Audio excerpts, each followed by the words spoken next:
Kong Hansu clutched his sword, looking at the glow of the magic circle, but doubts were eating away at his mind. The heat burned his skin and his eyes glowed purple as the flames consumed the Demon King himself. Burning buildings collapsed under the weight of the chaos, and a voice announced with a sneer that the demons had lost their meaning. A dark figure sat on a throne shrouded in smoke, savoring the spectacle of the world's destruction. Her fanged smile flashed as she took pleasure in reminding him that he had killed his friends. The demon proclaimed with a satisfied smile that it was an honor to hear the praise, but Kong Hansu replied coldly. His words sounded like a sentence. Someone who was capable of killing even his own family would not be surprised by anything. The troops under his command were already completing the sweep, and the destruction of the world was only a matter of time. His home streets were crumbling before his eyes, blood dripping down the white fabric of his clothes, and emptiness throbbing in his chest. Among the bodies scattered on the floor, she, the one he loved, lay with a frozen smile on her lips. Kong Hansu stood amidst the gloom, looking at the traces of the carnage left by his own hands. A cold voice sounded through the blazing mansion, asking if the massacre had made him feel better. The one across the room regretfully admitted that he was too weak to be dragged down with him. Kania looked at him with contempt, promising to witness his agony in this rotten world. Her body collapsed to the floor, leaving behind only silence and blood spreading across the tiles. Ruby breathed heavily, clutching her bloody blade, but the demon army continued to advance without end. She thought that if her life could stop the destruction of the world, it would be a pittance. Her fingers trembled with rage as she questioned why a hero she trusted was commanding monsters. Bowing her head, she bitterly admitted her mistake of trusting even for a moment someone like him. The flames of her magic soared into the air, and the city froze in anticipation of the final blow. The princess of Clan, trembling on her knees, said bitterly that their empire had stood for 1,000 years without surrendering. Her voice trembled as she realized she would be destroyed by the one she trusted most. Through tears and blood, she shouted his name, but met only a cold stare in return. Kong Hansu, drawing his sword, said with disdain that her name would remain in his memory forever. Blood streamed down his face, but his expression remained impassive, like a man who had accepted his fate. The huge temple was on fire, its spires crumbling to ash against the bloody sky. Folding her hands in prayer, she whispered her thanks, clutching the cross as if it were her last hope. With a smile full of bitter insight, she recognized that evil had finally revealed the truth to her. God had abandoned them. Behind her, the footsteps grew quieter and quieter, and through the flames she could see a figure leaving the doomed place. She didn't turn around, only spoke softly, "Hero. No fry." Her voice was full of hatred as she vowed not to forget his atrocities, even after death. She suppressed her feelings, coldly calculating every action, for this was the last stronghold of the humans. Doubts tormented her. She stopped believing not only in the enemy, but in her own conclusions. Her fingers clenched into a fist as footsteps sounded behind her, foreshadowing something inevitable. But there was one thing she could never have predicted. Serena looked through the flames with a soft smile, recognizing that her feelings for him were still alive. Kong Hansu had accepted his fate, becoming a villain of his own free will and staining his hands with blood. His gaze burned with scarlet light as he coldly said that everything was done out of necessity. The demoness grinned, calling their alliance unheard of, for a hero and a demon king could not be together. The weapon flashed with a dazzling glow, heralding that the end was finally near. Kong Hansu knelt down, clutching the sword that emitted a dazzling glow.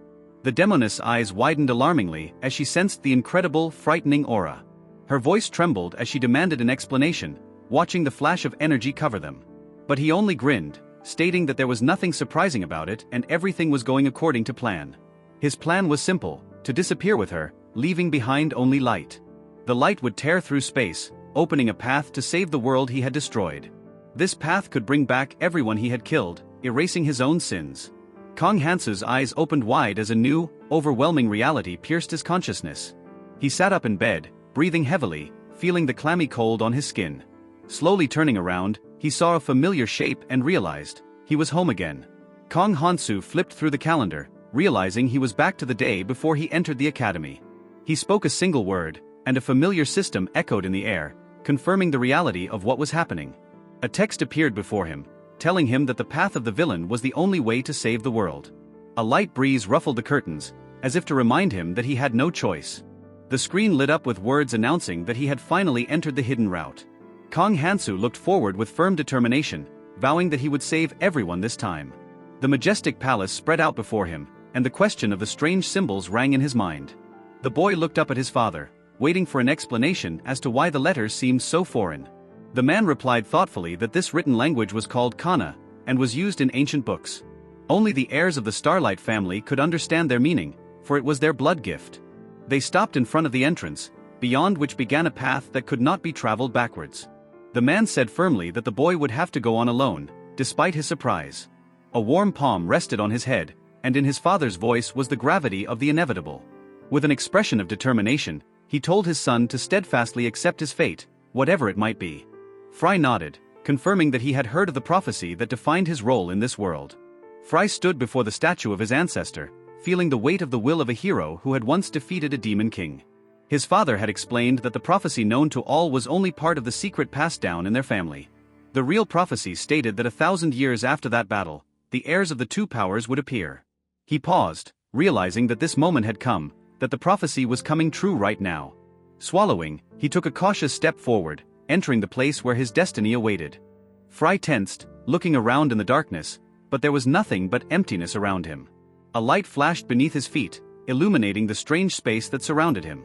He called out anxiously to his father, but only a muffled echo sounded in response.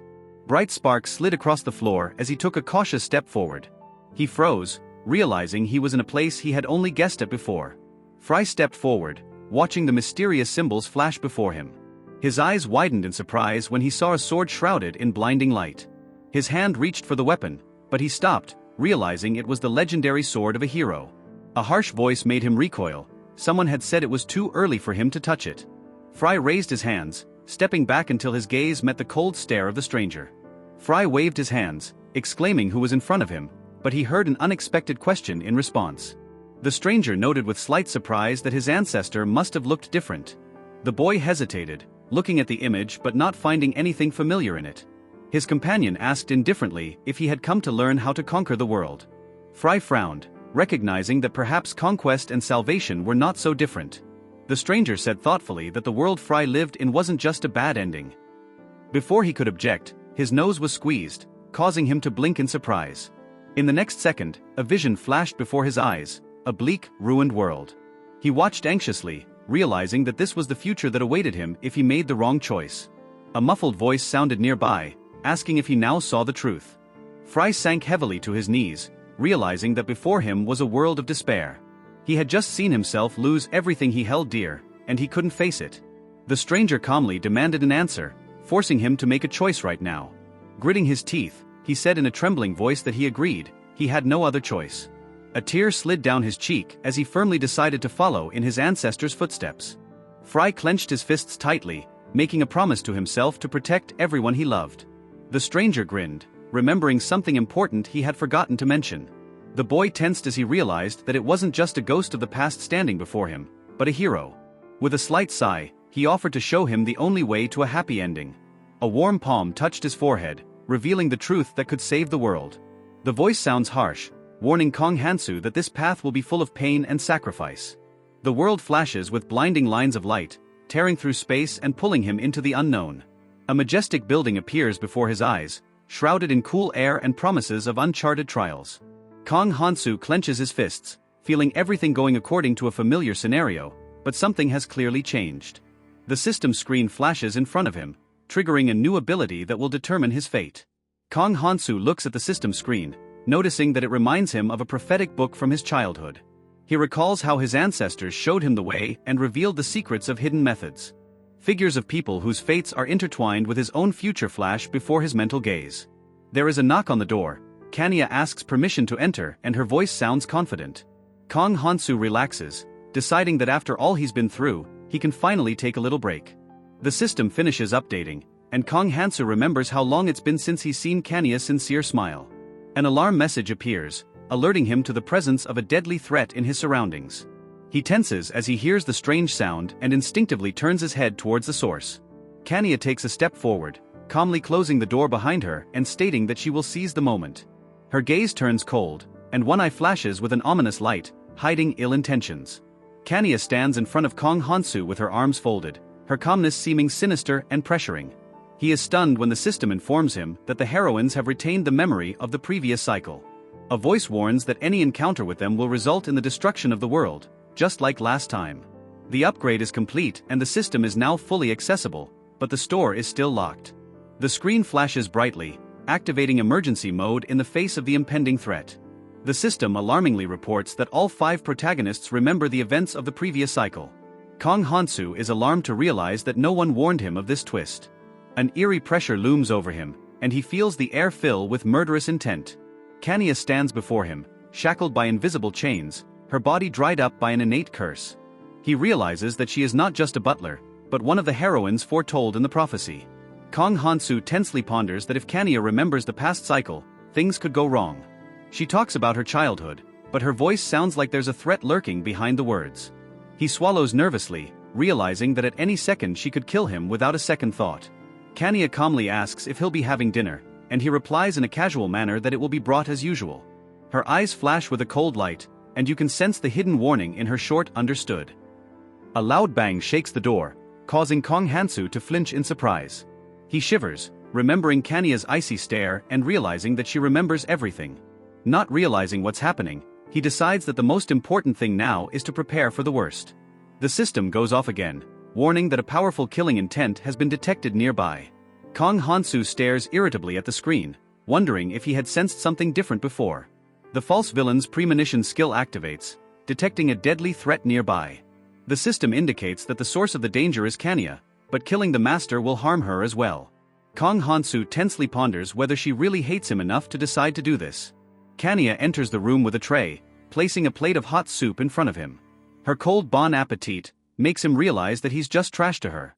Kong Hansu decides it's time to act, but his thoughts are interrupted by Kanye's footsteps. He feels the air fill with tension, and his gaze finds Kanya walking away. He screams, demanding that they bring him a sandwich instead of soup, rage in his voice.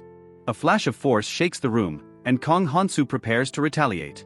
Kanya remains calm, showing no emotion, and calmly observes the results of his actions. Kanya nods hastily and runs out of the room, slamming the door loudly behind her. She returns a moment later with a tray, announcing in a steady voice that she has brought a sandwich. Kong Hansu looks at the plate unhappily and declares that it has no cheese in it, demanding a redo. Kanya tries to object, but his cold stare silences her half-heartedly. She tenses up, looking down at the floor, and quickly replies that she wouldn't dare cross him. Kong Hansu throws the plate away and declares that the bread is too dry, demanding a redo. Kanya tries to object, but he repeats the order, leaving her no choice. His voice grows louder each time, forcing her to recook again and again. After the 8th attempt, she can barely hold the plate, her magical energy completely depleted. Kong Hansu smirks, noticing how stubbornly she continues to fulfill his demands. Kanye freezes when Kong Hansu finally takes the sandwich and brings it to his mouth. He pretends he's about to take a bite, but stops, as if changing his mind. With a lazy smirk, he looks at it and then carelessly tosses the food aside. He announces that he has changed his mind, and now wants to eat the soup that Kanya brought earlier. But barely as she relaxes, he changes his tone and again orders her to redo the whole thing. Kanya tries to resist, but her legs shake and she loses her balance. Her body weakens, her magical energy is completely depleted, and she falls forward. Kong Hansu quickly catches her, cradling her against him to keep her from hitting. He looks at her silently, his expression is incomprehensible, as if he's thinking about something. Kanye closes her eyes, thinking at the last moment that she would like to just laugh with him. Kong Hansu looks at Kanya, realizing that earning points was more dangerous than he thought. He decides that he needs to restore her life force first before the situation gets worse. The only way to suppress her dark magic is to fill her body with someone else's energy. After the strenuous process, he exhales and states that the matter is finally finished. Now he needs to come up with a strategy to deal with this absurd situation.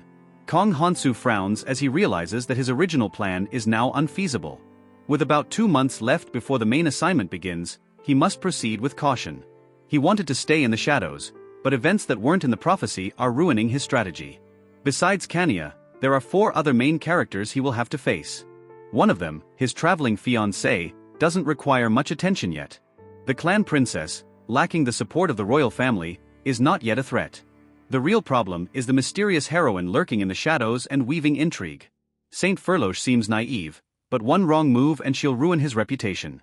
Irina is the most dangerous, her impulsiveness can lead to an instant attack without hesitation. Kanya is also a threat, but because of her hostage, she can't kill him immediately. Kong Hansu realizes that he needs to score pseudo-villain points at any cost. However, interactions with Kanya alone are not enough, he will have to find new ways. Using the information he has gathered and the prophetic book, he hopes to move forward. He was so engrossed in his study that he didn't even notice the morning had come. After looking at Kanya sleeping, he decides it's time to wake her up. Kong Hansu tries to lift Kanya up, but she is completely exhausted and falls to the floor. He steps back, watching as she lies helplessly, unable to move. Rubbing his eyes, he decides she's had enough rest and it's time to wake her up. With a loud cry, he stands up, demanding that she wake up immediately. Kanya flinches, eyes wide open, clearly not realizing what's going on.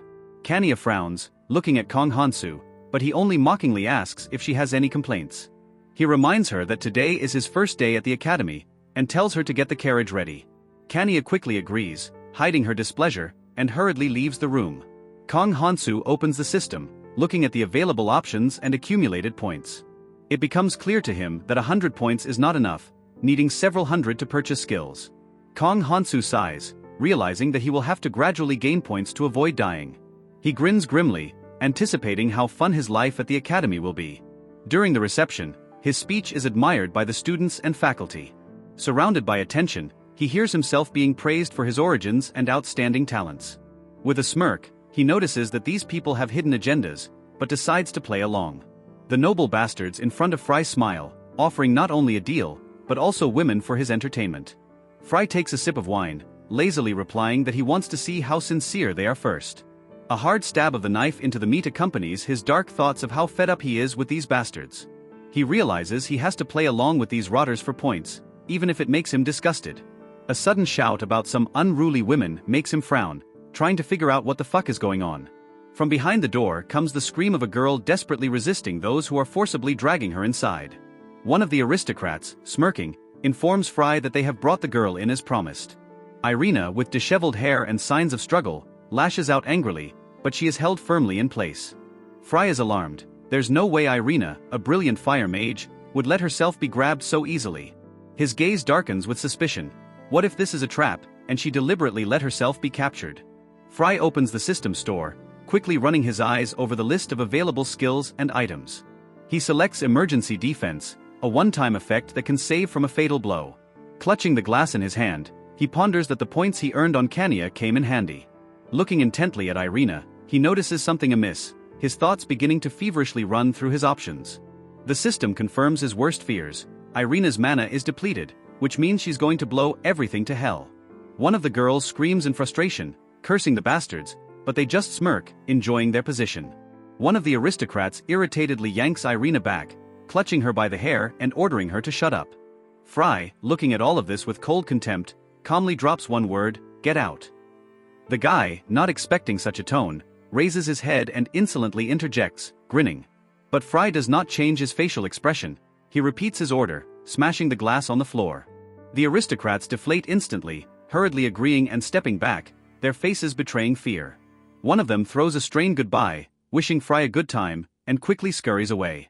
Fry grins slightly, feeling a slight stinging pain. Irina was clearly not in the mood. She grabs him by his clothes, mockingly offering him privacy for entertainment, her voice full of venom. Her face twisted with anger, she mutters that she should have hit him with high magic. Fry grins as he looks at Irina and promises to shut her insolent mouth with cold certainty.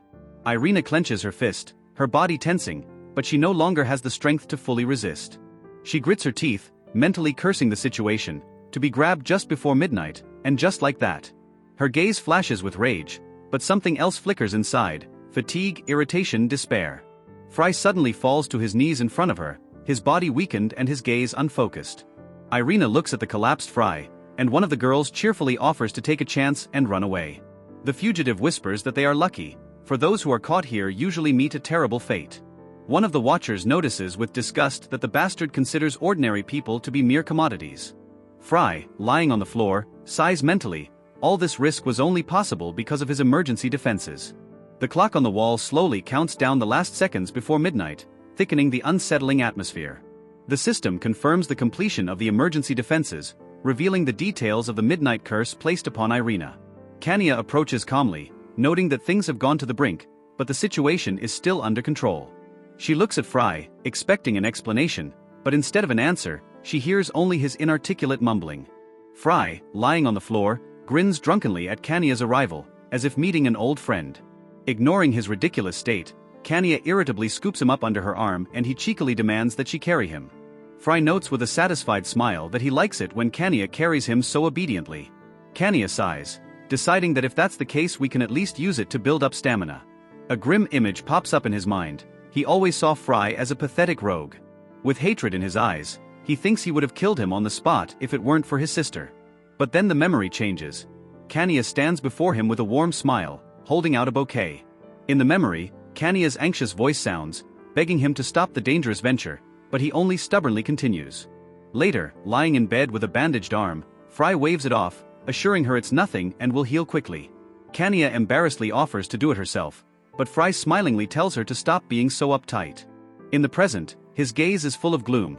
He promises that when his sister is safe, he will kill Fry himself. Memories crumble, and reality returns. Kanya reports that they have arrived at the dormitory. Fry, yawning, nonchalantly waves Kanya away, telling her to leave, but she doesn't move from her seat.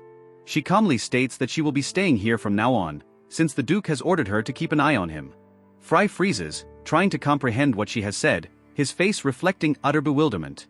The system reminds him of the rules of the game, explaining which situations will lead to immediate defeat. These include expulsion from the academy, the death of one of the main characters, and his own demise before the final battle. Fry flinches as he feels someone climb into his bed, clutching the sheet. Kanya, nestled next to him, calmly wishes him good night, as if everything is fine. He sighs, realizing that now he'll have to protect the heroines and look out for his own safety. Glancing up at the night sky, he recognizes that complaining won't change the situation, so all that's left to do is accept it. Morning comes, bird trills fill the air, and the academy welcomes a new day.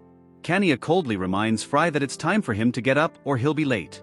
Fry, covered in a blanket, grumbles that he doesn't care and declares that he'd rather be dead. A sharp coughing fit shakes his body, causing Kanya to turn around warily. Fry clamps a hand over his mouth, but blood seeps through his fingers. He's beginning to suspect he overdid it yesterday. Not wanting to disturb Kanya, he weakly waves it away, assuring her that everything is fine, and tries to cover his wounds. Kanya tensely clenches her hands, clearly expecting something unpleasant from Fry. Fry coldly asks who allowed her to go forward, clearly deliberately pressuring her. He compares her to a fountain pen, reminding her that she can't move on her own. Then, with a chuckle, he states that if Kanya is unhappy about something, he can make her sister his concubine. Kanya trembles, tears welling up in her eyes, and she begs to spare her sister, forgetting her pride. Fry asks Kanya with feigned surprise if she's really crying, mockingly clarifying about her precious sister. Then, with a chilling smile, warns her not to even try to think of betrayal. He drops the fountain pen as a symbol of complete control over the situation, leaving her no choice. A memory flashes through Kanya's mind. She had once promised to take care of her sister as if she were the dearest person. But her attention is drawn to something on Frey's bed, the red stains he was trying to hide.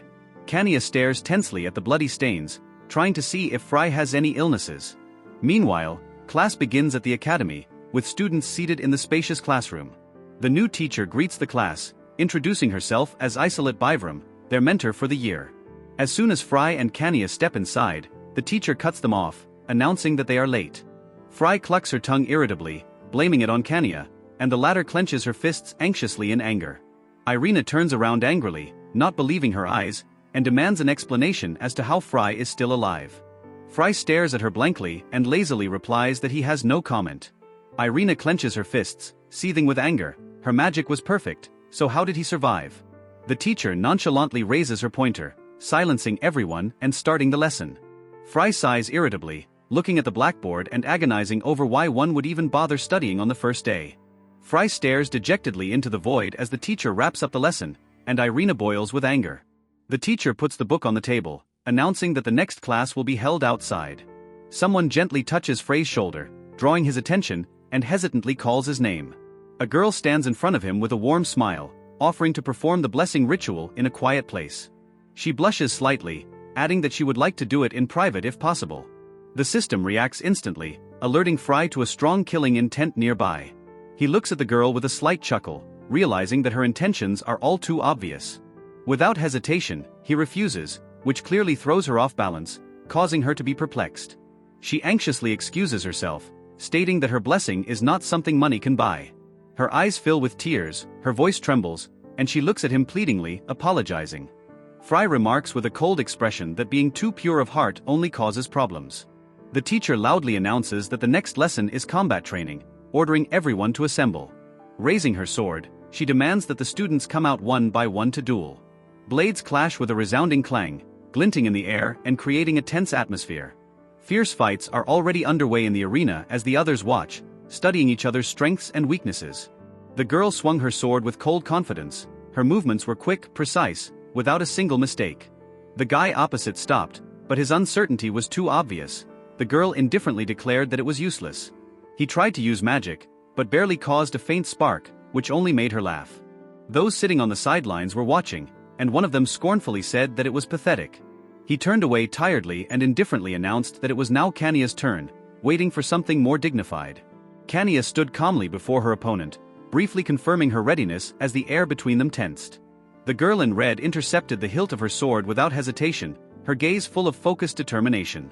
Kania didn't waste any time weaving a vortex of magical energy, her movements precise and cold-blooded. Both rushed to the attack, colliding in a whirlwind of blows, sword against magic, speed against strength.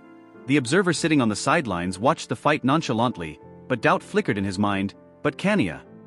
Normally, Kania would end the fight quickly so as not to waste mana, but today something wasn't right. The whirlwind of attacks didn't stop, blades clashed and magic ripped the air between them. A determined voice cut through the noise of the arena, demanding the fight stop immediately, but Kania didn't move. Someone's aura flashed with a dangerous purple light, the tension in the air becoming almost palpable. The girl opposite smirked, recognizing that Kania had exceeded expectations, but the question was for how long. Someone's hands came down gently, dissipating the energy, and a calm voice ordered the fight to stop. Kania raised her hands, showing that she was giving up, and her opponent stopped, breathing heavily. Kania herself understood, due to her unstable mana, continuing the fight could cause her to lose control. The opponent regretfully recognized that Kania had great potential that she could not fully unleash. Somewhere off to the side, someone exhaled a sigh of relief, mentally acknowledging that they had nearly exhausted their life energy. Kania left the arena, and a voice from above demanded that the next contestant step forward. The guy in the white uniform concentrated on activating his power, purple energy enveloping his fingers. His lips spread into a smug smile, for this battle was the perfect opportunity to earn points. In contrast, the cloaked girl clenched her hand, condensing the magic, but the attack backfired with a flash of pain.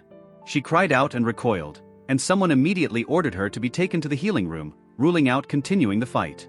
The cloaked girl rushed to Irina, her voice trembling with concern, but there was no response. Meanwhile, the arena demanded the next contestant, but the question of surrender only elicited a surprised "why?" Irina smiled hesitantly, recognizing that using her power against her teacher seemed wrong. A voice from the arena warned her of possible limitations, and she nodded hastily in agreement.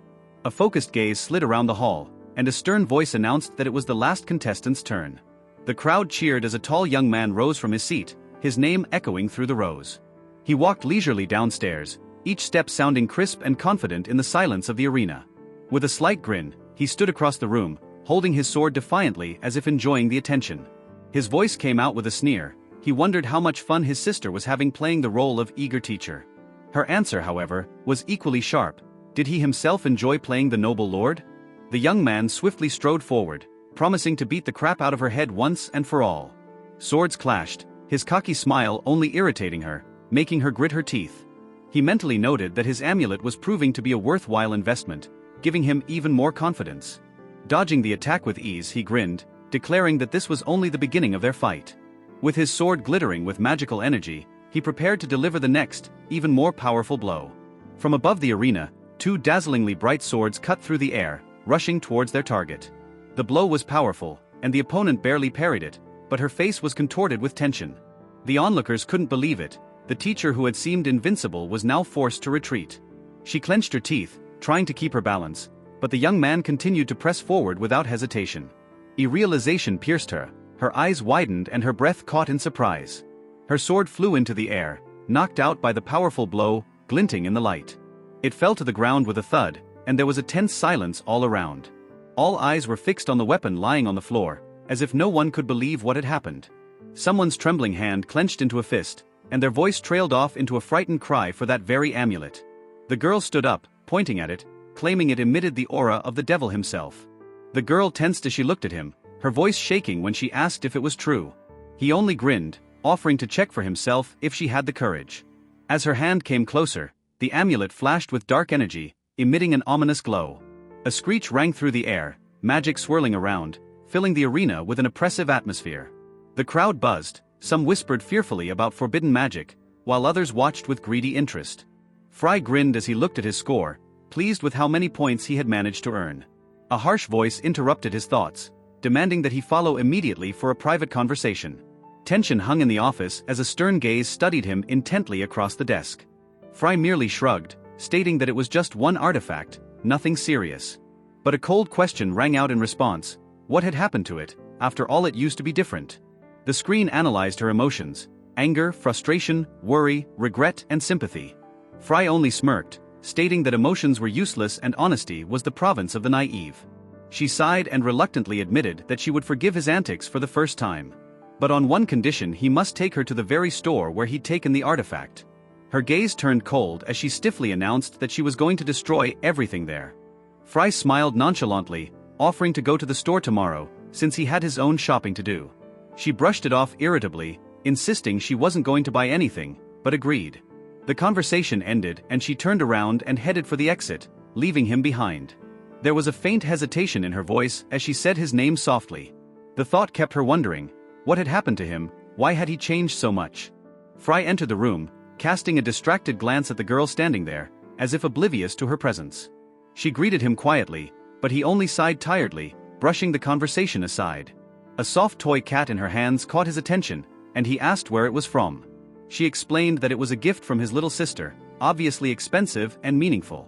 Fry turned away, muttering that it was a useless thing, but mentally acknowledged that the toy was too cute. The sky turned the warm colors of sunset and a voice said goodnight, ending the day. Under the cold light of the moon, Fry sat beside him, watching the sleeping girl with a pensive expression. He muttered that he was also going to rest after transferring the life energy. A plush toy sat motionless on the table, its glass eyes staring into the void. A strange glow flickered inside it, reflecting the scene playing out in the room. Fry squinted, looking at the sleeping Kanya, as if checking to see if she had indeed fallen asleep. His tension did not escape the observer who had been watching him suspiciously all day. Someone's fingers clutched the stuffed cat, its glass eyes silently reflecting what was happening. A cold stare pierced the darkness, foretelling that he was definitely up to no good this night. There was a low whisper in the darkness: evidence of his actions would be gathered sooner or later. Fry placed his hand gently on Kanya's, as if checking something important. Off to the side, someone was watching anxiously, not believing their eyes. Anger flared up instantly. This couldn't be left just like that, he must pay. Someone's voice inside angrily promised him an agonizing death for this act. But the room was silent, and the shadow watched his every movement motionlessly. Fry held his stomach, his face contorted in pain, but he did not stop. The watcher growled angrily, not wanting to believe it would end so easily. Eyes watched him warily, waiting for the moment he would reveal his true nature. Fry exhaled, making sure he had done enough, and slowly rose from the bed. But in the corner of the room, someone was still watching tensely, not believing that was all there was to it. Fry stopped, his gaze falling on the plush cat that had stopped on the shelf. The toy's glass eyes twitched, alarm flared inside. Had he guessed? But instead of suspicion, Fry simply smiled, picking up the toy and admiring its cute appearance. He nuzzled it against his cheek, noticing how soft its fur was, relaxing completely. Lying on the bed, he continued to toss the cat in the air, not suspecting anything strange. The kitten shrieked alarmedly, twitching its paws, but someone's hand was mercilessly squeezing its soft belly. Someone was sprawled on the luxurious bed, lazily eyeing the strange toy and raising an eyebrow in surprise. The little creature trembled and meowed pitifully, as if realizing its helplessness before the playful fingers. The boy grinned, squeezing the toy once more, and noted that it did squeak cutely. Looking at the glowing windows of the mansion at night, he thought he wanted one too. The boy exhaled tiredly, slowly opening his eyes, clearly not in the mood since morning. Sitting up on the bed, he rubbed his head lazily and grudgingly wondered what was even going on. The girl on the floor squirmed in pain, but hastily assured him that it was just a slight stomach ache. He irritably told her to go to the bathroom already, wrinkling his nose and muttering that it was disgusting. An unexpected notification flashed before his eyes, informing him that he had earned points for the misunderstanding. The boy thoughtfully studied the new items that appeared before him, deciding which ones to choose. Another notification flashed before his eyes, making him squint warily in anticipation of something important. The screen displayed the main quest: prevent the attack, capture the culprit or else lose life force. He concentrated, thinking that the first thing he needed to do was to visit the auction and get the important item. Decisively stepping towards the door, he reminded himself that he had made a promise, and now everything was working out perfectly. As he approached the door, Kong Hansu knocked and asked if Fry was there. Kanye flinched in surprise but quickly jumped up, fearfully answering in the affirmative. She hurriedly greeted the woman in the room, trying to look confident and calm. The teacher asked in surprise what Kanya was doing here, clearly not expecting to see her. Upon hearing the answer that Kanya was now living here as a servant, she exclaimed in utter shock. The teacher angrily demanded an explanation, outraged that Fry was living in the same room as the girl. Kong Hansu grinned and mockingly advised her to try herself before she missed her chance. Her face immediately turned pale and lightning bolts of shock ran through her body at such an impertinent remark. Kanya hastily raised her hands and assured that there was nothing objectionable between them. The boy, ignoring her embarrassment, suggested that they should hurry if they were headed for the dark alleys. The teacher hesitantly asked if Fry was sure they had come to the right place. Without turning around, he told her to shut up and just follow him. She sighed irritably, but obediently headed forward, checking the path against his instructions. Pressing her lips together, she clucked her tongue unhappily, unhappy with the situation she had gotten herself into. Looking around, she warily asked what this place was even like, clearly feeling uneasy. After looking around the slum, Kong Hansu recognized that the teacher's reaction was understandable. She knew about the corruption and injustice in the empire, but she had never seen it this close. Now she was faced with a reality where the rich enjoyed life and the poor starved to death. Irritably adjusting her hood, she ordered her to get her to the right store sooner rather than later. Clenching her fists, she firmly declared that she would cleanse this entire neighborhood of the abomination afterwards. The teacher surprisingly clarified to Kong Hansu that the store was right in front of them. After glancing around the building, he calmly confirmed that this was the place. She instructed him to wait outside, assuring him that she would sort it out quickly. The guy sighed as he watched her, thinking that she hadn't changed at all. He looked away indifferently, reminding himself that his main goal was to prepare for the quest. Cries for help broke the silence as the girl desperately tried to break free from her captor's grasp. The other criminals were happily discussing how much money could be made by selling the captured victims. Kong Hansu clenched his fist, feeling anger boiling up inside him at what he saw. His gaze flashed with rage, and he realized that he couldn't just pass by. Without hesitation, he snapped out of his seat, rushing towards the kidnappers. The bandits mockingly declared that they had brought the girl to the spot, disregarding her resistance. Kong Hansu forcefully landed in front of them, breaking the silence with a sharp sound of impact. His eyes narrowed coldly, reflecting a silent determination before the upcoming fight. Looking around, he mentally clarified if this was indeed the right place to be sure of his hunch. The two thugs grinningly declared that children didn't belong here, mockingly glaring at him. Kong Hansu smirked, holding a weighty bag of gold coins. The guard wished him a good time with a wide smile, letting him inside. The room was semi-dark, filling the air with an atmosphere of hidden deals and secrets. The woman behind the counter looked at the guest with interest, calling him a pleasant customer. She unfolded a catalog and offered to choose the option that was more to his liking. Kong Hansu calmly stated that he wanted to see the goods in person before choosing. The woman laughed, noticing that he didn't seem to understand what he was dealing with.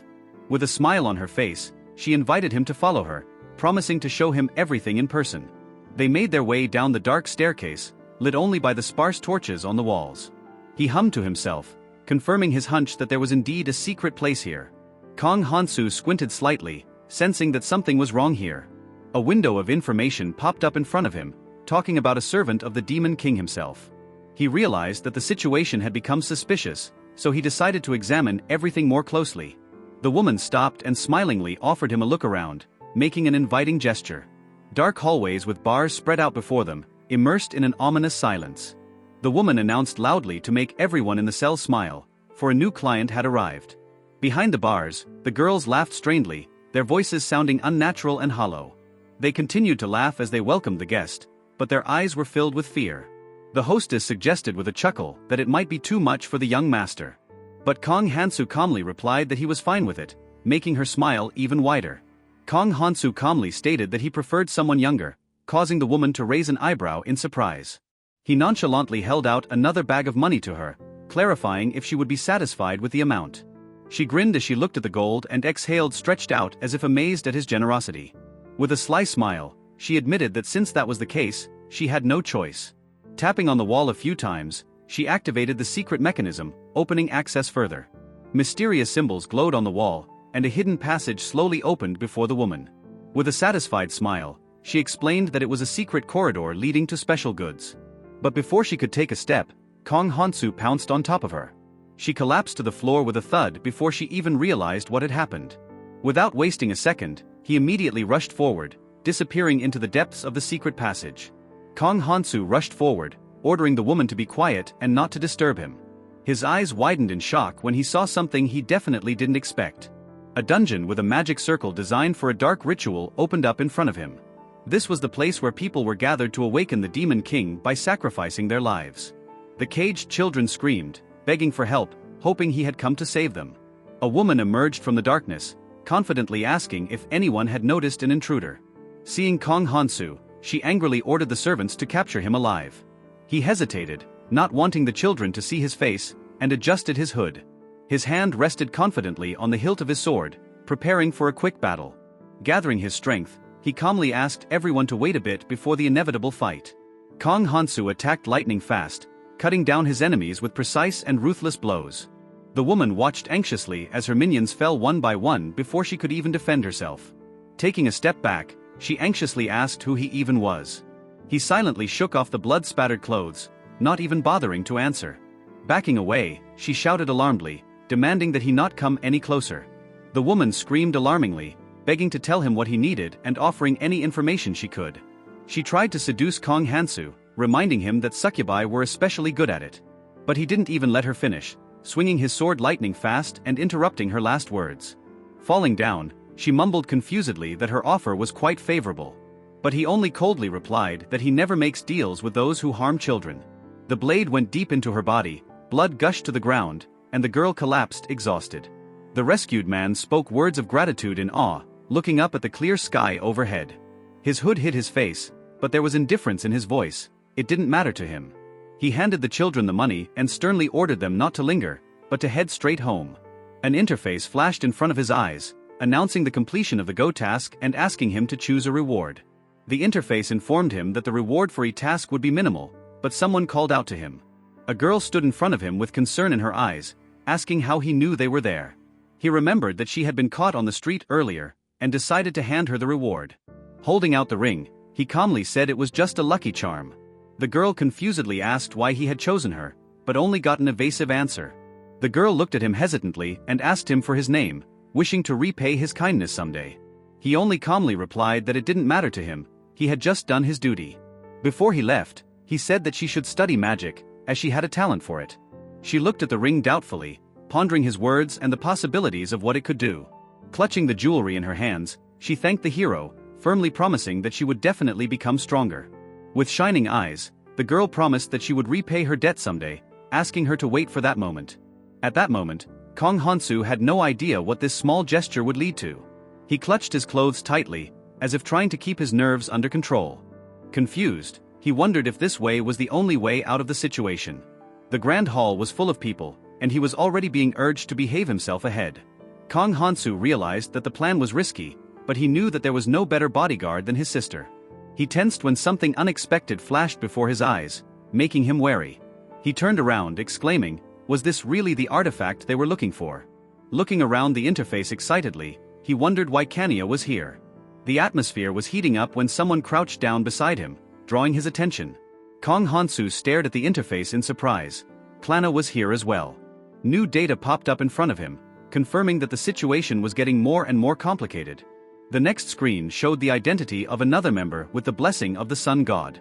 He went cold with the realization, this was the worst possible situation he could have gotten himself into. The thought that all three of them were looking for the same thing he was, made him anxiously grab his head.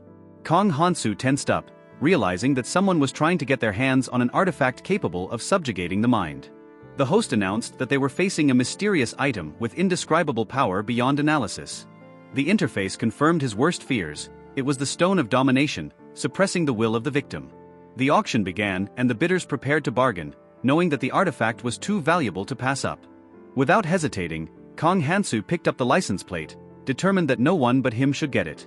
Kong Hansu kept his cool as he raised the plate and reminded himself that in this world, money decides everything. The auctioneer announced a bid of 15 gold pieces and asked if there were anyone willing to bid more. Not a second later, the bid instantly rose to 20 gold pieces without any hesitation. The hall gasped as the amount soared to a staggering 10,000 gold. Kong Hansu anxiously grabbed his head, realizing that he seemed to have made a terrible mistake. With a heavy sigh, Kong Hansu raised the plaque, raising the bet to 11,000 gold. Before he could even realize his audacity, someone immediately interrupted him, bidding 12,000. Sitting to the side was a person who was clearly more interested in this artifact than he should be. Kong Hansu wasn't going to back down, so he raised the bid to 13,000 while clenching his teeth. But his opponent only grinned and raised the price to an incredible 20,000 gold. Kong Hansu irritably raised the plaque, offering 22,000 gold, but that was just the beginning. His opponent smugly grinned and instantly raised the bid to 30,000, unwilling to give in. The numbers continued to rise, and chaos ensued as the bid soared to 50,000 gold. The auctioneer looked around the hall, giving one last chance to outbid the amount, but no one dared. The hammer struck the table loudly, recording a winning bid of 55,000 gold. Kong Hansu smirked, feeling satisfied. He had reached his limit, but he had obtained an artifact. Something ominous appeared in the air, emitting a dark, swirling energy. The people around tensed up, sensing the strange aura, and wondered how many years of training was worth such an amount. Kong Hansu anxiously looked at his hands, realizing that this power was getting out of control. A figure stood on the dais, and realization flashed in her eyes. Something had clearly gone wrong. Kong Hansu realized that Kanya had been suspiciously quiet all this time. A scene unfolded right in front of him. She snatched the artifact and tried to escape. The auctioneer desperately urged everyone to remain calm, but panic had already gripped the hall. Kong Hansu clenched his teeth, realizing that he could deal with the situation later. The artifact had to be returned first. At the same time, someone with a blazing gaze was preparing to intervene, surrounded by the flames that erupted. With a powerful explosion, the girl flew backwards, barely able to stay on her feet after the attack. With fury in her eyes, she demanded an explanation, not realizing who dared to interfere. Kong Hansu stood up calmly, warning her that she had better introduce herself while she had the chance. His voice sounded threatening as he quietly spoke just 2 words, "Look down." She stopped, confused as the chaos around her began to truly begin. The girl looked down in surprise, recoiling at what she saw. Someone angrily called her a spawn of evil, surprised at what was happening. Raising his creed, he pleaded to the sun god, begging for the power to destroy the demon. In desperation, he tried to justify himself, claiming he had nothing to do with it. The space flashed with a blinding green light, triggering something irreversible. She stopped, looking at her hand confusedly, as if she didn't realize what had just happened. Kong Hansu landed on the ground, confident that the attack should have hit right on target. He glumly observed the situation, realizing that girl had lost control in her excitement. She took it as a sign from a god and with madness in her eyes ordered the destruction of whoever stood before her. But before they could react, a powerful wave of energy threw them back. A dark figure appeared out of nowhere, and Kong Hansu alarmingly realized that it was the mysterious person. The girls collapsed to the ground, exhausted and unable to resist after the powerful blow. The stranger smirked, saying Kong Hansu's name as if they were long-time acquaintances. The interface flashed, revealing his identity. The great demon Eucharius stood before him. As if playing around, the demon asked a question, suspecting that Kong Hansu had come for the Stone of Dominance. Kong Hansu made an innocent expression, pretending that he didn't know how valuable the Dominance Stone was. A thought flashed through his mind. This person had gotten this artifact in his past life. At that moment, the blades clashed and the battle heated up, drawing the demon's attention. With a smirk, one of the contestants admitted to brainwashing the swordsman who had tried to attack her. Eucharius smiled predatorily, anticipating how much he could strengthen himself without even using his full power. Kong Hansu clenched the hilt of his sword, relieved to realize that his opponent wasn't at full strength right now. Without hesitation, he rushed forward, expecting that with his level, he would not be able to resist him. But his attention was distracted by a shout. Someone shouted Kanya's name, noticing the danger. She turned around, but it was too late. Her body was already beginning to slump from the impact.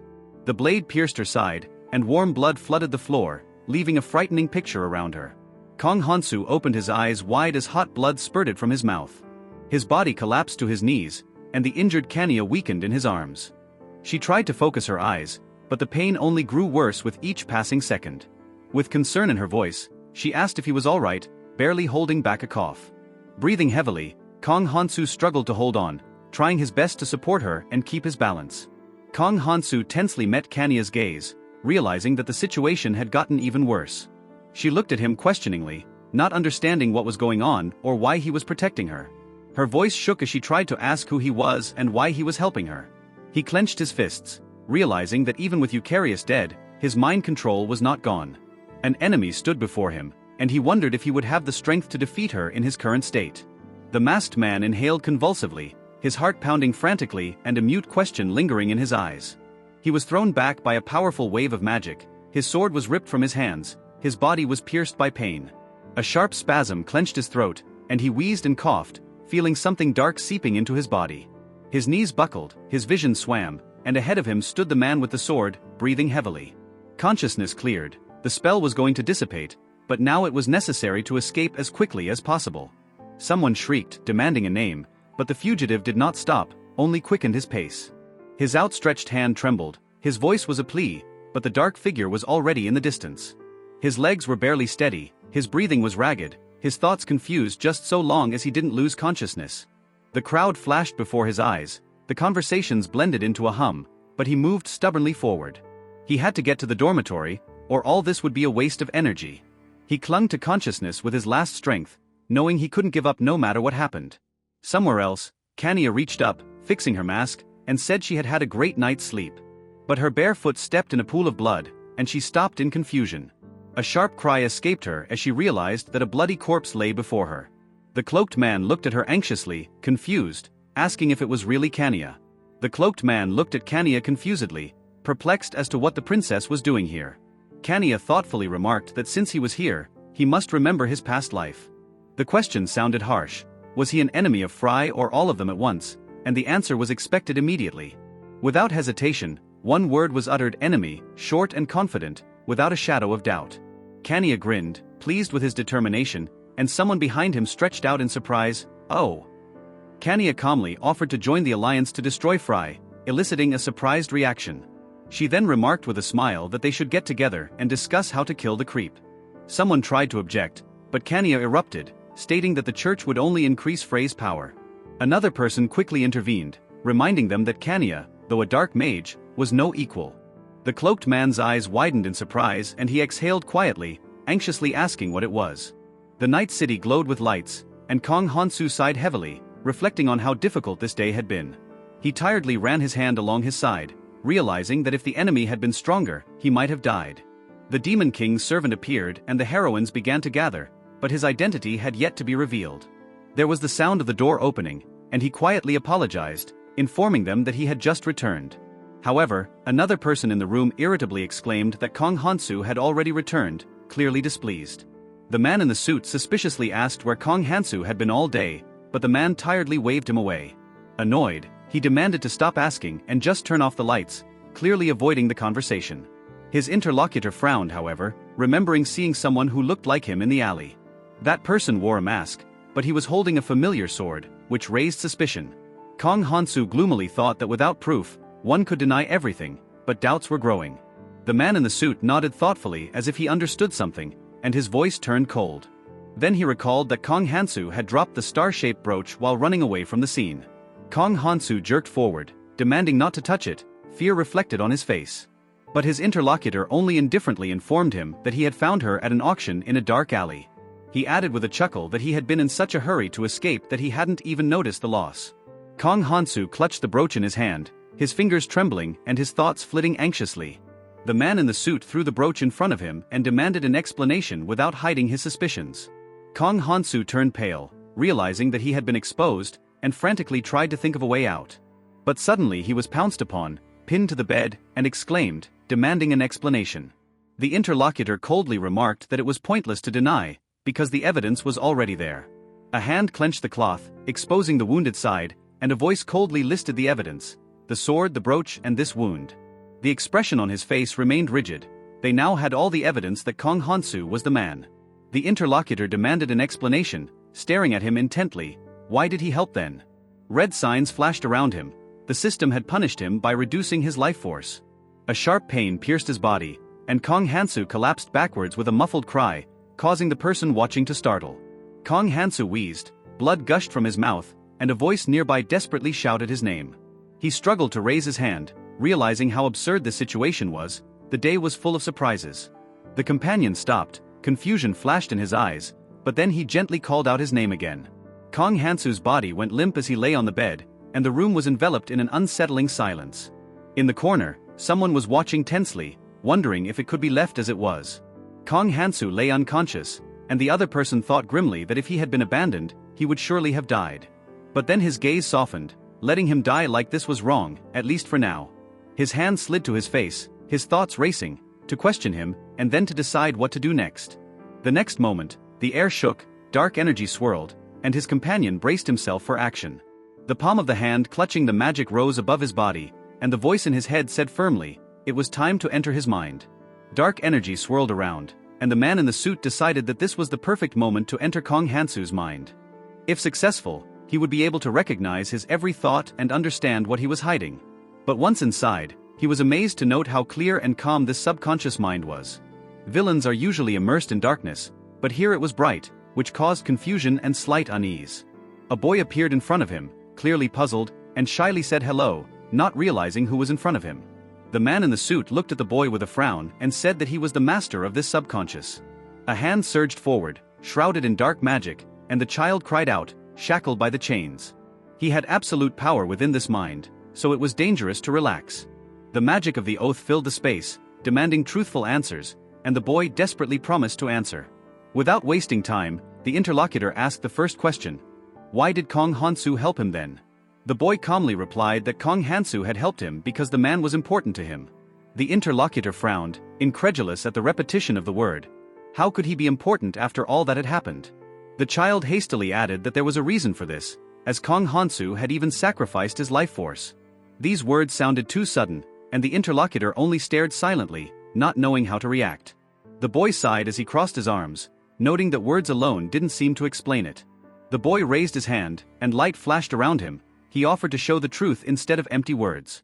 A bright glow enveloped his face, and he calmly said that this was Kong Hansu's true form. Memories came flooding back, his journey, his transformation into a villain, his desperate desire to protect his loved ones. It was all so ironic, dreams of simple happiness replaced by cold calculation for the sake of saving others. But Kanya's gaze remained hard, and she firmly demanded an answer. Why had he helped her after all? Kanya's head snapped up, anxiously asking herself if it was all for her. Thoughts whirled through her head. Had Kong Hansu done all this for her and to save the world? He had even sacrificed his life force despite her hatred, but could it really be true? Her voice broke into a scream. She desperately called out to him, but there was no response, only silence. Something went wrong. The water shuddered and her body flew downwards. Warm hands stopped her fall, and the boy gently asked her not to blame herself for what had happened. He calmly added that he could handle hate alone and needed no regret. The water around them began to crack, the boundaries of subconsciousness collapsing, bringing Kanya back to reality. Waking up, she was sitting on the floor, her face tense and her eyes reflecting her emotions. Night was enveloping the city, and somewhere in the distance there was a quiet sound, as if something had begun to move. Kong Hansu inhaled, his body trembling and his face covered in sweat as if after a nightmare. He lifted himself up on the bed, looking around and trying to figure out where exactly he was. But when he saw the man across from him, he realized it all at once. His true identity had been revealed. The voice opposite sounded calm but firm. There was no point in trying to hide anything now. Kong Hansu sighed and said that he would explain everything, because there was no point in hiding the truth now. Kanye calmly said she was willing to listen, giving Kong Hansu a chance to explain himself. He tiredly admitted that he was bound by an oath and had an obligation to save the world, even at the cost of his life. But to do so, he must do evil, for any good deed shortens his own time. Kong Hansu made no excuses and bluntly said that he used Kanya for the sake of his mission. She lowered her gaze, trying to understand, but firmly noted that he probably had no choice. Kong Hansu sat in front of the throne, looking tiredly at his interlocutor who had suddenly spoken, exposing his secret. It turned out that the man knew everything. Every night Hansu gave away his life force, hiding it in vain. Hansu ran his hand over his face, realizing the inevitable. Sooner or later he would be exposed. Kanya looked at him steadfastly, her voice sounding determined. She wouldn't stop until she paid up. Hansu saw it coming and didn't argue, just stood up and stepped forward, carrying the body in his arms. A soft sound echoed in the silence. A cat was leisurely licking a paw, completely unconcerned. Kanya stared intently at her interlocutor, perplexed as to why they had to meet in a cat cafe. Irina cradled the kitten in her arms, explaining that no one would be able to spy on them here.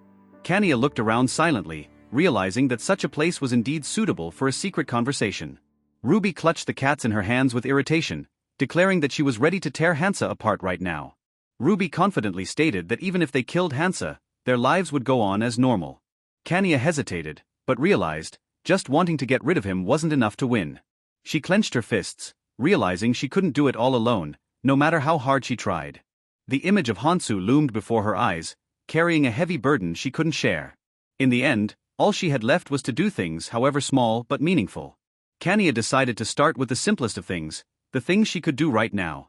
The first step was preparing a simple meal, because even a small thing like that could make a difference. Somewhere outside the windows, the sun was shining, as if to emphasize that life had its moments of peace. She asked Hans if he liked her cooking, watching his reaction with breathless anticipation. He smiled and calmly replied that it was excellent, and Kanya only now realized how long she had waited for those words. Hansu ate in silence, and Kanya stood nearby as if pondering something important. She nodded silently, hearing his plea not to overdo it, and thought for a moment. Taking a deep breath, Kanya closed her eyes, putting her thoughts in order for the action ahead. She calmly agreed, then sat down in front of Hansu, lifting her clothes slightly, preparing to begin. Her hands gently touched his skin, and magical energy surged, filling Hansu's body with a healing light. The magical energy swirled around Hansu, and his face contorted from the unexpected sensation. A sharp pain pierced through his body, blood trickled down his lips, but he still restrained himself. As expected, the consequences were inevitable. The use of force was leaving its mark on him. Kanya clutched her eyes shut, struggling to hold back a groan as her body began to lose strength. Hansu jumped up alarmed when he saw her condition, but she only barely whispered about the pain in her stomach. Hansu looked worriedly at Kanya, while her body shook with magical energies spiraling out of control. She tried to apologize, but her voice shook and the pain prevented her from speaking properly. Hansu quickly realized what had happened. Her light mana had mixed with the dark magic, creating a dangerous effect. Kanya weakly objected, assuring that she could handle it, but her body was already shaking from the strain. Hansu clenched his teeth and grabbed her arm, realizing that if he allowed this to continue, the consequences would be disastrous. The dark energy slowly dissipated, and Kanya desperately begged Hansu to stop. She hastily assured him that she was fine, though her voice betrayed fatigue. Hansu was breathing heavily, surprised at how quickly it was over, but the tension never left him. Kanya looked at him worriedly, noticing something strange, and hesitantly spoke. When Hansu lowered his gaze, he was alarmed to see his left hand covered in ominous marks. Hansu smiled, waving away the problem, for it was only his unaware hand that was affected. Kanya looked at him doubtfully, for the situation could have been far more serious.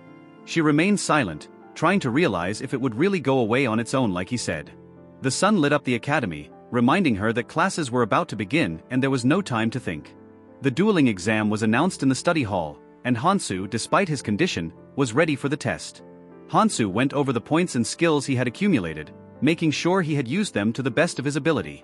Now he could focus on the main quest, which was finally becoming a priority. The system notified him of the quest to defeat Irina in the exam and obtain a valuable artifact. But the defeated nobles weren't going to just accept defeat and were already making plans. They harbored a grudge and would surely attack the commoners' dormitory if they were not stopped. This time, the role of the villain depended on Hansu's decisions and the outcome could change. Winning, losing, or fleeing the duel with Irina would determine the future course of events. He didn't hesitate to choose the villain's path, following the prophecy despite the risk. It was easier to accept the role himself than to get involved in an unpredictable scenario. The teacher announced the rules of the exam, warning that lazy people would fail instantly. Hansu frowned, realizing that fighting Irina wouldn't be a problem for him, but the situation was getting more complicated. He knew she couldn't beat him now, but that didn't solve all the issues. A fight broke out on the sidelines and one of the participants shouted, demanding not to interfere in other people's affairs. The enraged nobles didn't listen to the objections and attacked with anger, blaming their opponent for previous failures. Hansu grinned as he watched, for he didn't even have to give an order. The girl turned to Hansu with a sneer, wondering how he could have ended up in such a dirty place. Hansu calmly remarked that he was just pondering about the woman who had once escaped. He stared intently at his interlocutor, asking a direct question. Why did the man decide to run away? The boy retorted with despair in his voice that he would never do something so stupid. Hansu grinned, asking if that meant he was capable of anything but stupidity. Hansu offered Irina a bet. The winner of the exam would be able to make the other do anything. He couldn't just trust fate, for the stakes were too high for a simple promise. Irina hesitated, but Hansu's intense gaze made it clear that she had no choice. She gritted her teeth and agreed irritably, realizing it was too late to back out. Hansu grinned as he heard her reply and offered a reward of 1,000 gold pieces for her victory. Hansu grinned, announcing that if Irina lost, she would become his slave. He coldly pulled out an amulet, assuring her that he would back up the deal with a death oath. The crowd watched him, and someone wryly remarked that commoners easily break promises. Irina was distraught, but despite the cautions, she said firmly that she could handle it. Her eyes flashed with rage and magic bubbled in her hands. All she had to do was destroy him. Hansu smirked, confidently clutching the amulet that had awakened a sinister energy. The skull on the chain flashed, enveloping the space with a dark aura, emitting a cold glow. A scarlet heart burst out of the void, pierced by a magical chain, connecting their fates. Irina watched anxiously as the chain bound her, leaving no escape route. Hansu stood calmly holding the other end, while Irina collapsed to the ground, shackled by the curse. Hansu calmly reminded what would happen if the oath was broken, offering to prepare a coffin for herself beforehand. The crowd watched him in amazement, amazed at his equanimity even in the face of the threat of death. The girl watched him carefully, realizing that someone special was indeed standing before her. Hansu grinned, forbidding anyone to touch his men, thus finalizing the deal. He turned away, warning that he would not use others in his games, so they must keep their word. Hansu successfully teamed up with Irina and got rid of the pesky enemies, but he was faced with a new problem.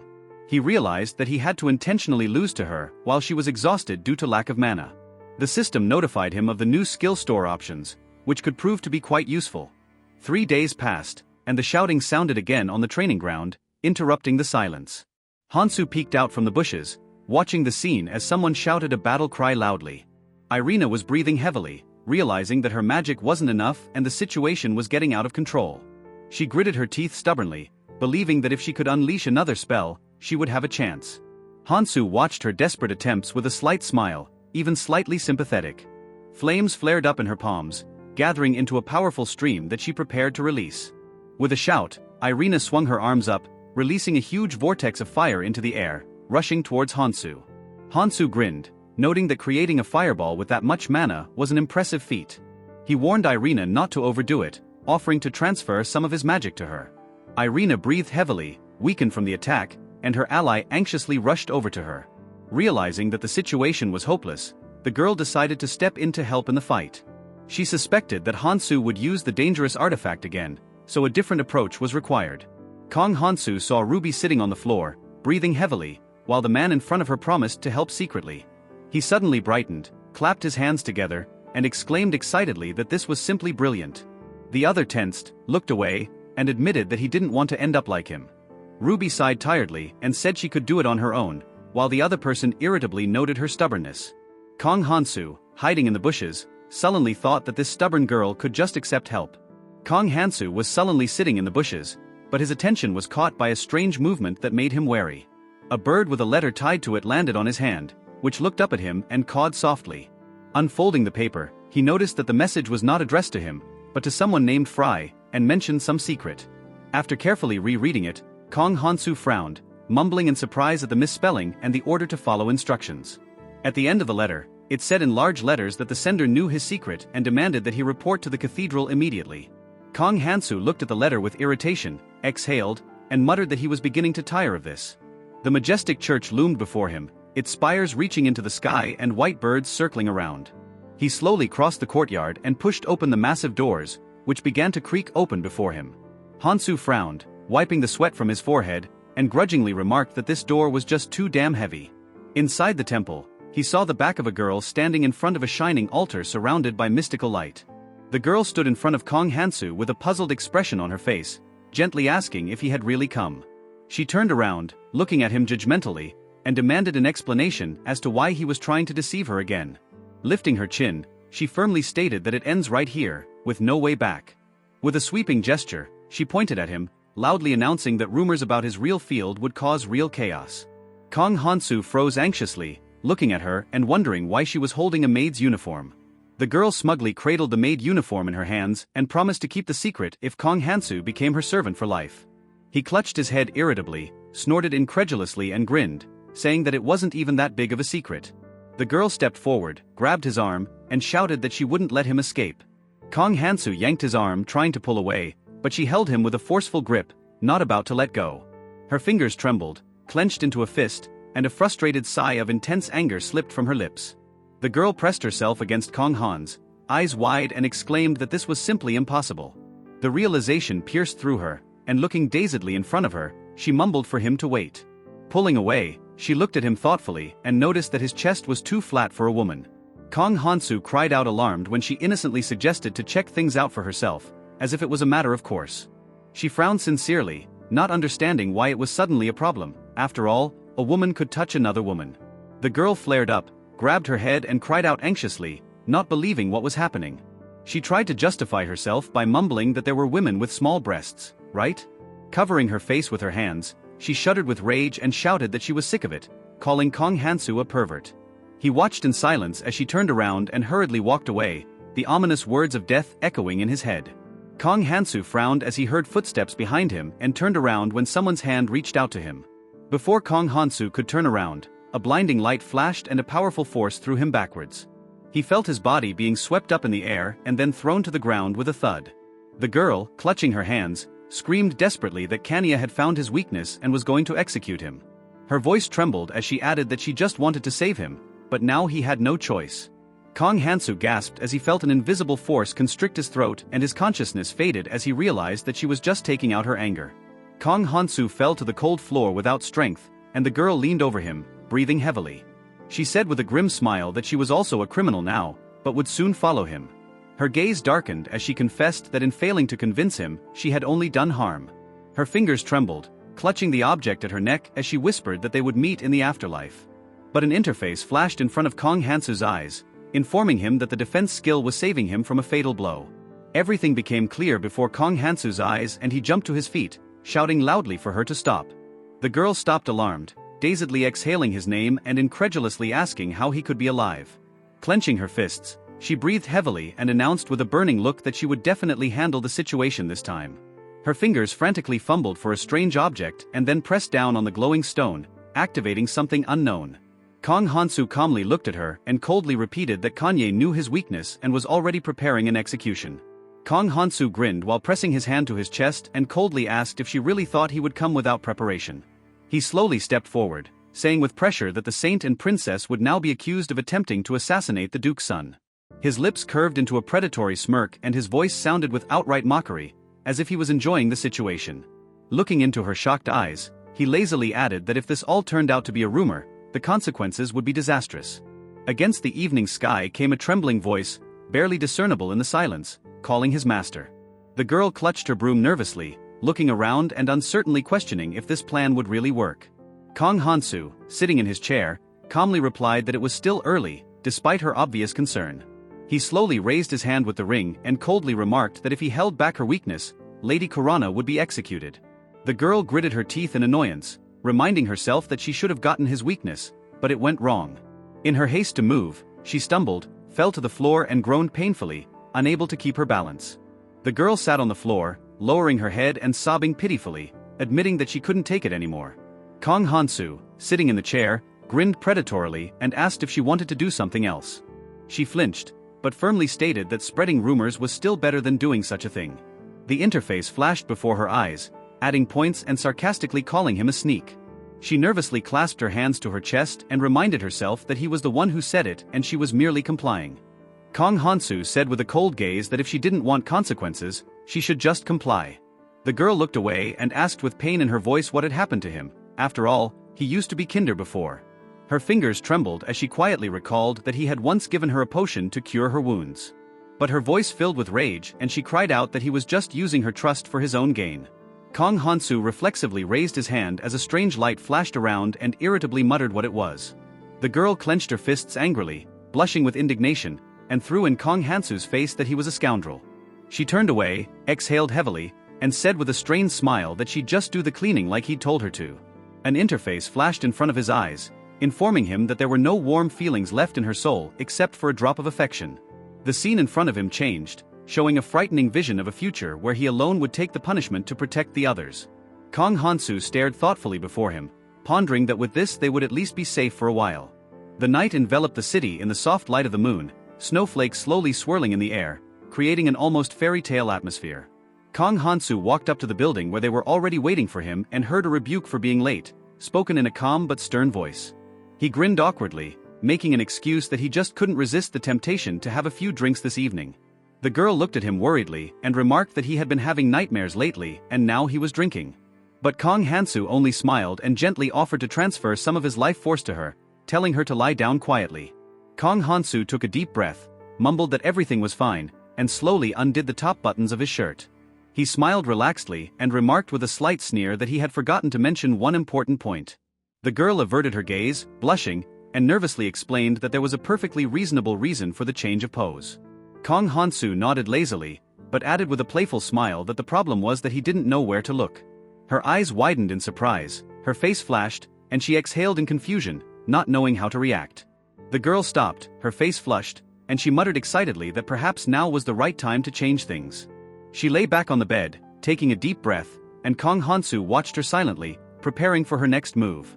Placing his hands on her back, he nodded gravely and announced that it was time to begin, enveloping her body in a soft light. The girl pressed her lips together, feeling a strange warmth creeping in, but there was still a blush playing on her cheeks. She turned her head and hesitantly called out to him, clearly about to say something important. Kong Hansu gently placed his hand on her back and wondered perplexedly if he had really entered her subconsciousness.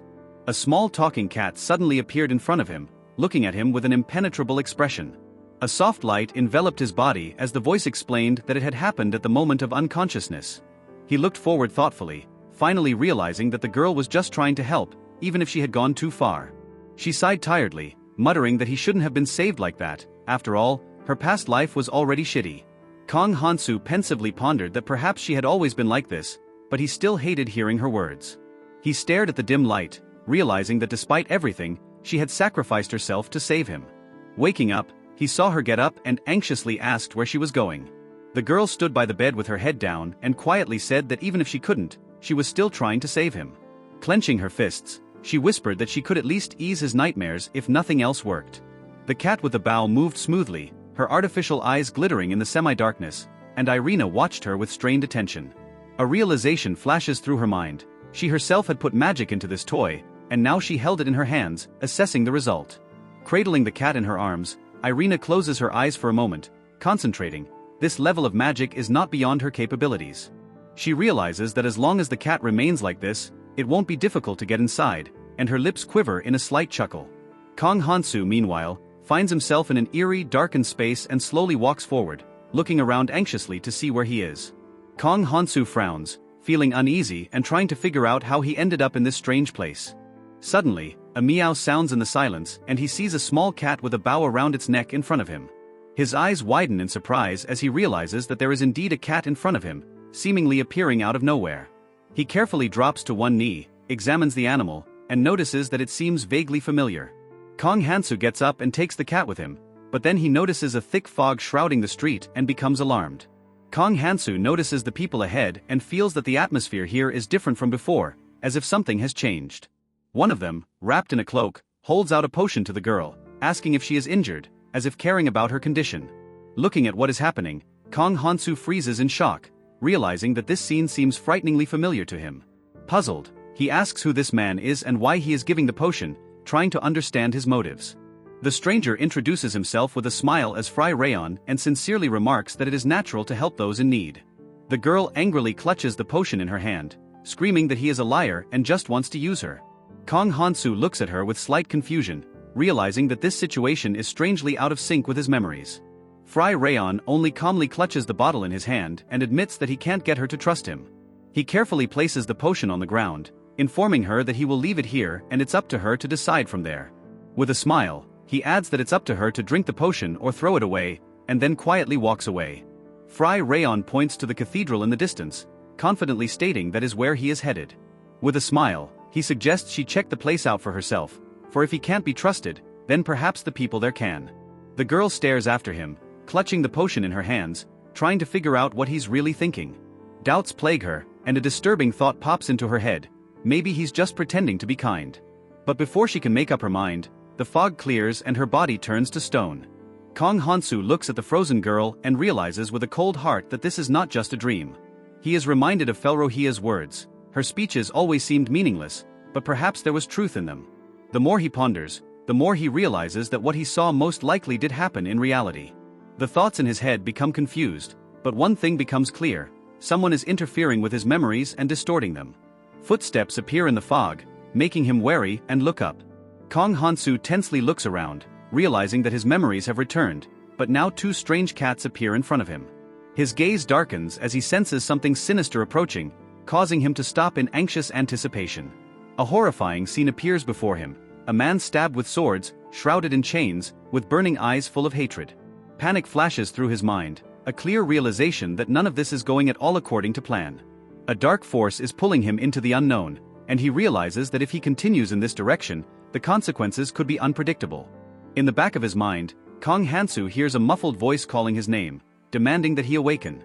A sharp call breaks through the darkness, and he opens his eyes, sensing the tense atmosphere around him. An eerie figure with a bloody smile appears before him, greeting his awakening with grim, mocking words. The bound figure with burning eyes accuses him of a crime, blaming him for his suffering. Kong Hansu, surprised by what is happening, feels something warm run down his face: fresh blood. Kong Hansu looks at his trembling hand, covered in warm, sticky blood, and his heart shrinks with horror. Behind him, a girl with a manic smile clings to him, her eyes burning with madness and her voice sounding frighteningly playful. A terrifying question pops into his mind: did killing really bring him pleasure, if that's really what it was all about? He anxiously examines his bloody body, trying to figure out where so much blood came from, but he finds no answers. Two more figures with empty, glowing eyes appear around him, eerie smiles making his breathing stop. The creepy voices whisper requests for help, and then declare with sickening joy that they have granted his wish by killing everyone. Kong Hansu anxiously watches as the bloody figures with distorted faces slowly approach him, hands reaching out covered in scarlet sweat. He feels his body losing its shape, sinking into darkness as if someone is trying to erase him from reality. At that moment, the sharp bite of a cat in his hand pierces his consciousness, snapping him out of the rippling nightmare. The toy creature tensely watches him, realizing that if nothing is done, he will turn into the living dead. The cat watches Kong Hansu carefully, realizing that she came here precisely to save him. She feels a growing despair, realizing that in this body her options are severely limited. Meanwhile, Kong Hansu falls into the void, his body floating in the dark space, as if losing touch with reality. His eyes close, his consciousness fades, and he sinks into the unknown, unable to resist. But the darkness is replaced by light, and he is surrounded by shimmering bubbles of water. Kong Hansu slowly opens his eyes, feeling the dazzling light and soft glow around him. He floats above the shimmering surface, looking around in surprise and trying to figure out where he is. The space around him seems warm and calm, not at all like the dark abyss from which he had just escaped. Suddenly he hears a familiar voice that makes him shudder and listen anxiously to the words. A figure shrouded in light appears before him, and he utters anxiously, "Mom." The figure shrouded in light says that this is her final gift, deliverance from nightmares for a while. She gently touches Kong Hans, noting that the path he has chosen will be difficult and full of trials. Her voice sounds calm, reminding him that in moments of desperation, it's important to remember what he's fighting for. Tears well up in his eyes as the last words echo in his mind: "Remember what you want to protect." At that moment, Irina wakes up with an alarmed cry, her eyes wide open and her heart beating fast. Irina sits up, anxiously looking at Kong Hansu and asking how he feels after the nightmare. He casts a glance at the cat, then shifts his gaze to her and realizes with slight surprise that it was indeed her. Gratefully, he clutches the mug in his hands, noting that her help has made his condition a little better. Running his finger along the edge of the paper, he thoughtfully confesses that he met his mother in a dream. Irina staggeredly listens to his words, and he quietly adds that she reminded him of the most important thing of all, what he must protect. Kong Hansu runs his hand over his face, tensely pondering how he can trust anything if his memories could have been tampered with. He looks anxiously at the sheet in his hands, realizing that even the book of prophecies he's always been guided by could be false. Irina hugs him gently, her voice sounding confident and warm as she asks him to just have faith in her. She fondly reminds him how hard he has tried for others, and promises that she will never forget it, even if it all turns out to be in vain. Kong Hansu closes his eyes, remembering everyone he wants to protect, and firmly accepts the path he chose from the beginning. Kong Hansu wipes a tear from his face and reminds himself with firm determination that even if he loses, his efforts will not be wasted. Soon the day of the exam arrives and the students gather in front of the arena, preparing for the test to begin. He is relieved that after all he has been through, nothing unexpected has happened again. His skill description pops up on the screen, confirming that he has improved his mana transfer, even though it comes with a risk. Sitting next to Irina, he crosses his arms and confidently reflects that thanks to his training with Kanya, he will definitely succeed. The two girls stand across from each other, clenching their fists as the question of whether or not they are ready to fight is asked. One of them firmly declares that there is no retreat this time, her voice sounding confident and adamant. Her eyes flash with determination, and she assures with a slight smile that there is nothing to worry about. Magical energy swirls around her as she adds that she isn't even thinking about giving up. Her opponent responds not with words but with actions, creating a glowing blob of power in the palm of her hand, ready to attack. The girl concentrates her magical energy, her gaze full of determination, and streams of power begin to spark around her. Kong Hansu watches her movements carefully, trying to figure out what she's up to, as her position seems to be at a disadvantage. She nods slightly as if confirming her strategy, and the thought flashes through his mind that attacking from this distance is impossible. Wasting no time, she unleashes a powerful charge of energy, her hand pointing confidently towards her opponent. In response, the other girl tenses her muscles, a flash of green light covers her body, and she prepares for a counter-strike with a battle cry. The magical charge rushes down, colliding with the opponent's defensive energy and causing a powerful flash. Kong Hansu is alarmed as he realizes that the attack has been repelled directly towards him, and his body tenses up at the sheer danger. His eyes widen as he sees the approaching light, and nearby Irina also reacts to what's happening.